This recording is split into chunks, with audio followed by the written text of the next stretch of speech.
Comparison comparison એટલે દેખાદેખી.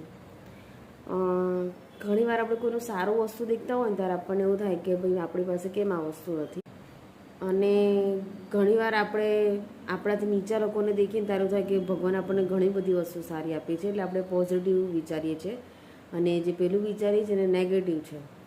એટલે comparison હોવી જોઈએ, દેખાદેખી જરૂરી છે, પણ એ સારી વસ્તુમાં, નહીં કે બધી જ વસ્તુની અંદર તમે દેખાદેખી કરો, પણ તમે તમારી લાઈફમાં આગળ વધવા માટે કરો, નહીં કે તમે ડૂબવા માટે.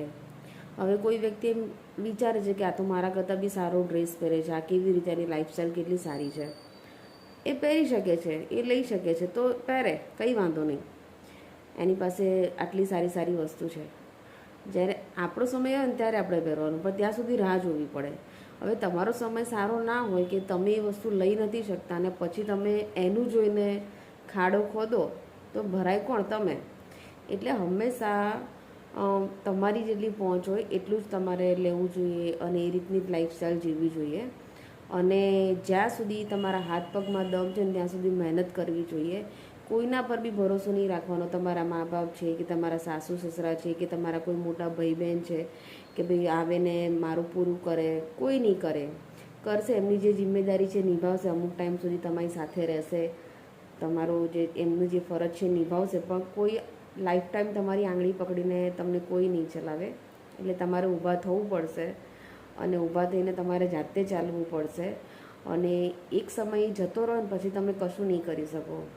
એટલે આપણને એવું લાગે છે કે મને શું જરૂર છે, મારી પાસે તો બધી વસ્તુ પડી જ છે ને, મને તો કંઈ વાંધો નહીં આવે. પણ ભગવાન એવો સમય લાવીને મૂકી દે ને કે આપણે વિચાર્યું બી ના હોય. એટલે હંમેશા મહેનત કરવામાં જ જે છે એ વિશ્વાસ રાખવાનો કે ભાઈ મારે મહેનત કરવાની જ છે, જીવીશ ત્યાં સુધી કરવાની છે, પછી ઘરની અંદર હોય કે ઘરની બહાર હોય.